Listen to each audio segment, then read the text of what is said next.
She was just a waitress, until one mysterious photo hanging on a billionaire's wall turned her entire life upside down. When 23-year-old Samantha Ellis walked into the Kane estate that evening, she thought she was there to serve champagne, not unlock a secret buried for nearly 2 decades. But deep inside the mansion, hidden in a dim hallway, she saw something that stopped her cold. A framed photo of a little girl smiling in a yellow dress. That little girl was her. But how could a photo from Sam's forgotten childhood be hanging inside the home of one of the wealthiest families in America? A family she'd never met. What she uncovered next would unravel a dynasty built on lies, expose a betrayal that destroyed her family, and lead to the most emotional reunion you'll ever witness. This isn't just a story of lost memories. It's a story of stolen identity, of justice, and of one woman's fight to reclaim the truth they tried to bury forever. Stay with us until the end, because the final twist will leave you speechless. Samantha Sam Ellis never expected her life to change inside a mansion she didn't belong to. It was supposed to be another forgettable catering shift, another night of serving champagne and caviar to rich strangers who never noticed the staff. The Kane estate in Savannah, Georgia was a monument to wealth. White marble stairs, crystal chandeliers, manicured lawns that looked hand-painted. Sam had seen estates before, but nothing like this. She stepped out of the catering van, straightened her black apron, and whispered to herself, "Just get through the night.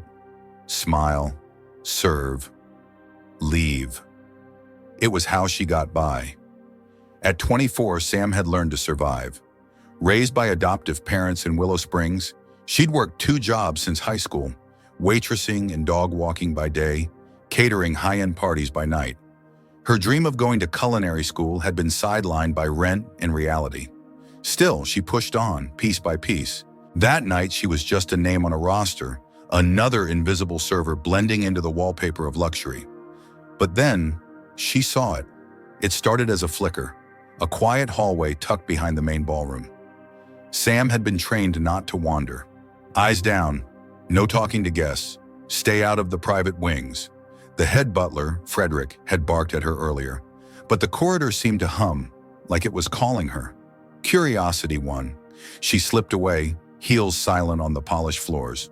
The lights were dim, casting a golden haze over oil portraits of stern-faced men and women. Members of the Kane family, no doubt. She moved slowly until she stopped. One single photo, framed in black, hung alone. And the moment Sam's eyes locked on it, her world shattered. The little girl in the photo had a familiar crooked smile, brown curls, a small scar above her left eyebrow. That dress, blue with tiny white daisies, Sam remembered it. She'd worn it in a photo she thought was long lost. Because the girl in the photo was her knees went weak. She backed away from the frame like it had burned her. Her hands trembled, and the tray she was holding tilted, nearly dropping a glass flute. How could a photo of her, at age 5, be hanging in a billionaire's mansion? She'd never stepped foot in this estate, never even heard the name Mitchell Kane until her catering company assigned her the gig. Yet there she was, frozen in time, hanging on this man's wall. Sam stumbled back toward the kitchen, heart pounding like a war drum. She forced herself to finish her shift, eyes lowered, lips sealed. But the image wouldn't leave her mind. That photo wasn't a coincidence. Someone in this house knew who she was. And if they knew her, then maybe they knew what she didn't. Back at her tiny apartment that night, Sam sat awake while her adoptive mom, Margaret, slept in the next room. She stared at the ceiling, piecing together what little she knew about her past. She'd been adopted at age 5 after being found at a shelter. The social worker had said her biological parents died in a car crash. That was it. No names, no photos, no answers. But now she had one question she couldn't shake. What if that wasn't the whole truth? The next evening, Sam signed up for another catering shift at the Kane estate. This time, it wasn't about money. It was about the photo. She waited for the right moment, a lull in the music, the guests drunk on wine and gossip. Then she crept down the hallway again. But when she turned the corner, her breath caught in her throat. The photo was gone, vanished. The space on the wall was empty, the nails still there, but no frame, no image, no proof. She blinked, once, Twice. "It was here," she whispered. "I saw it." Had someone seen her looking at it? Did they remove it to keep her from asking questions? Sam's skin prickled with a chill. She wasn't just imagining this. Someone in that house knew who she really was, and they didn't want her to find out. Samantha couldn't breathe. The photo, her photo, had been there. She was sure of it. But now the wall was empty, the only trace of its existence being a faint outline left in the dust where the frame had once hung. Someone had taken it down. Not just moved it, not archived it, erased it. As she stood frozen in that narrow corridor, a creeping dread crawled up her spine. The air felt heavier, tighter, like the walls themselves were listening, watching. Then came the footsteps, heavy, deliberate, heading her way. She didn't wait. Sam turned sharply and slipped out the side entrance. Heart racing, her apron flapping behind her like a warning flag. She darted past a rose-lined path through the gate and didn't stop until she reached the sidewalk. Her lungs burning, hands shaking, the question looping over and over in her mind. Who took the photo and why? That night back in Willow Springs, Sam sat in silence at the small kitchen table with her mom, Margaret. A mug of untouched chamomile tea steamed gently beside her, growing colder by the minute. "Mom," she finally said, voice barely above a whisper, "do you remember what they told you when you adopted me?" Margaret looked up from her knitting. "Sweetheart, that was almost 20 years ago. You were found in a children's shelter just outside Macon. They said your parents died in a car crash." "Did they say what kind of crash?" Sam asked. Margaret hesitated. "Only that it was tragic. No other family was listed, just you." "Why, honey?" Sam didn't answer. Not fully. She just murmured, "I think I found something, or someone." Margaret's brow furrowed, but she didn't press. She knew that tone. Sam was chasing something bigger than she was ready to explain. 2 days later, Sam returned to the Kane estate, not as a server, as a seeker. The catering job had called off due to weather, but she went anyway, dressed in black slacks and a plain blouse, slipping in during a wedding rehearsal being hosted on the estate's north side. No one questioned her. She moved like she belonged. This time, she didn't head for the main hall. She went looking for the staff. After asking a few questions around the kitchen, she found Wallace Briggs, the longtime security guard who'd worked the estate for over 2 decades. He was on a coffee break standing near the back entrance with a thermos and tired eyes.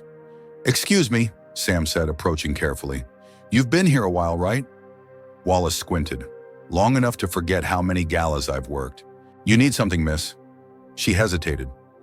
I'm looking for information about Daniel and Eliza Kane, Mitchell's brother and sister-in-law. They died in a crash, right?"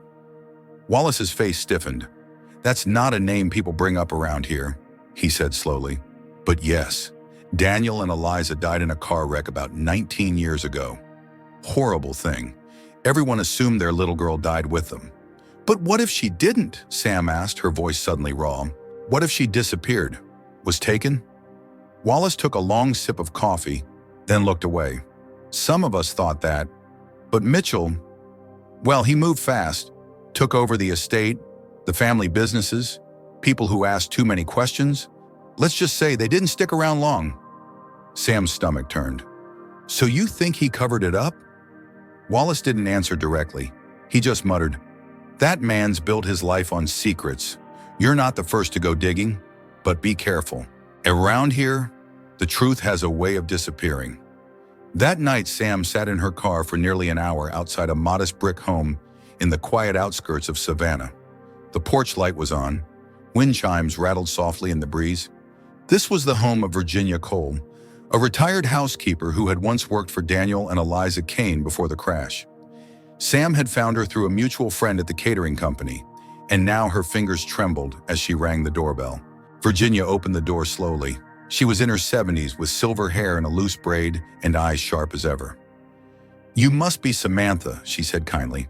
"Come on in." They sat in the parlor. Tea was poured, but Sam didn't touch hers. "I think I'm the girl from the photo," Sam blurted. "The daughter of Daniel and Eliza." Virginia didn't look surprised. In fact, she sighed, like a long breath she'd been holding for 20 years. "I thought so the minute I saw your picture," she said softly. "You look just like your mama did, especially when you frown." Sam's eyes welled. "What happened to me?" Virginia leaned back, hands folded. "After the accident, no one could find you. The papers said you died too, but the body was never found. Some of us believed you survived, but Mitchell insisted there was no child, no heir. Next thing we knew, he'd inherited everything. Why didn't anyone say anything?" Virginia's voice turned cold. "Because people were scared. Mitchell Kane didn't just take over the estate, he took over everything. He had money, lawyers, silence. People disappeared, jobs, houses, even families that questioned him. Some of us kept quiet to stay alive." Sam whispered. "I found a photo of myself on his wall. Then it vanished." Virginia closed her eyes. "Then he knows." Sam nodded, her jaw tight.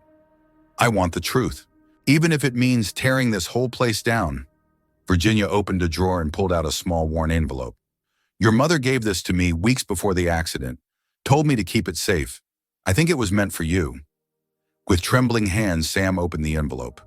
Inside was a photo of a young family, a man, a woman, and a 5-year-old girl in a yellow dress, spinning in a garden, and a handwritten note on the back. "To my darling Ray. If anything happens to us, never forget who you are. Love, Mom. Ray." Short for Raina, her birth name, her truth. Sam, Raina, felt the world tilt beneath her. This wasn't about a photo anymore. This was about identity, legacy, and the power a man had stolen from a 5-year-old girl, and she was ready to take it back. Thanks for watching. If you were Sam and discovered you were the rightful heir to a billionaire's estate, would you go public with the truth, no matter the danger? Or would you walk away knowing the man who wronged you still held power? Drop your answer in the comments. Type yes if you'd confront Mitchell Kane. Type no if you'd protect yourself and stay silent. And tell us where you're watching from. 2 days later, Sam Ellis stood inside Mitchell Kane's private study. It was eerily quiet. No music, no staff.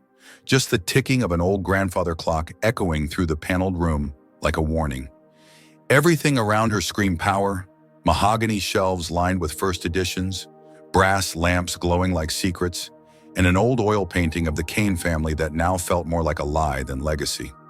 She was no longer just a waitress. She was Raina Evelyn Kane, the daughter of Daniel and Eliza, the rightful heir to everything Mitchell had stolen. Sam moved toward the far wall.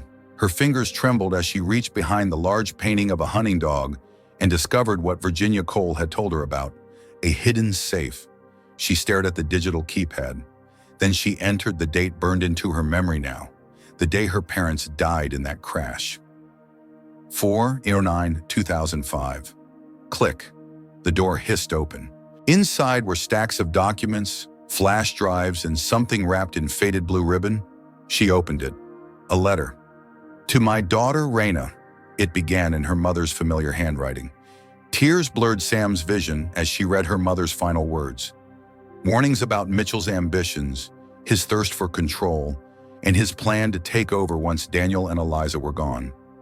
There was love in every sentence and fear in every warning.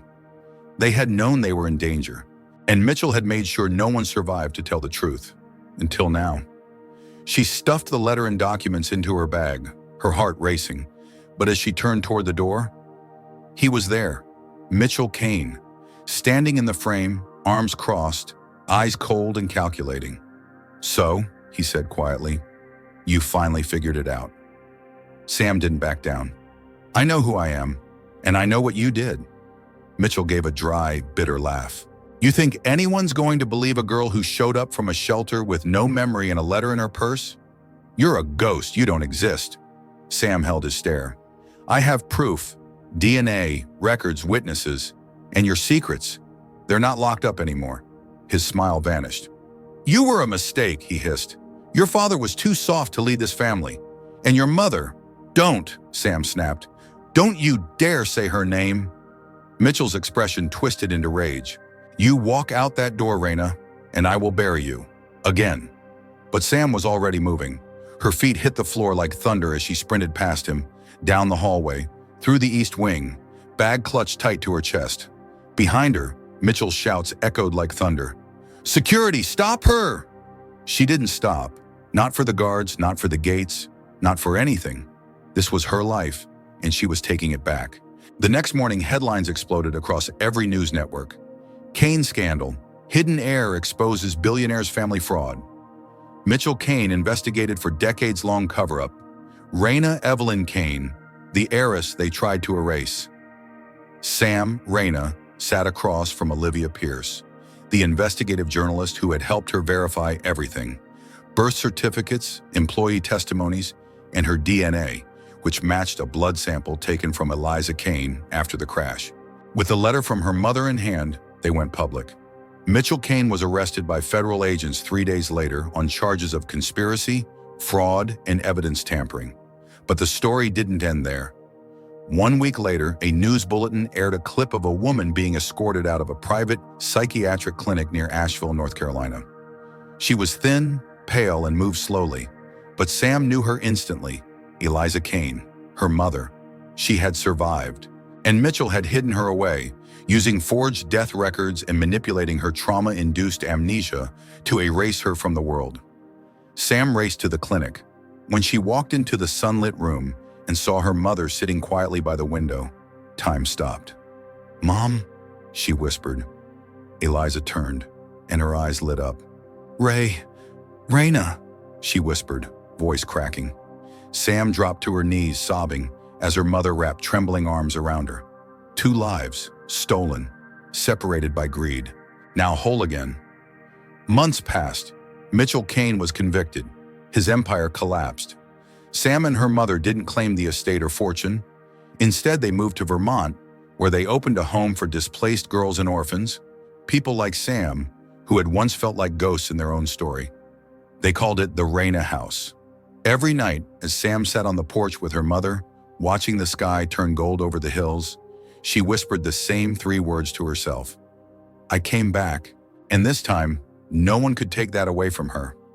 What do you think of Sam's story? Was justice truly served? Did she make the right decision by coming back to face the man who erased her? If this story moved you, drop a 100 in the comments to show your love, and tell us, what country are you watching from? Don't forget to share this story with someone who needs to believe that truth always finds a way, because sometimes even the most buried secrets bloom in the light.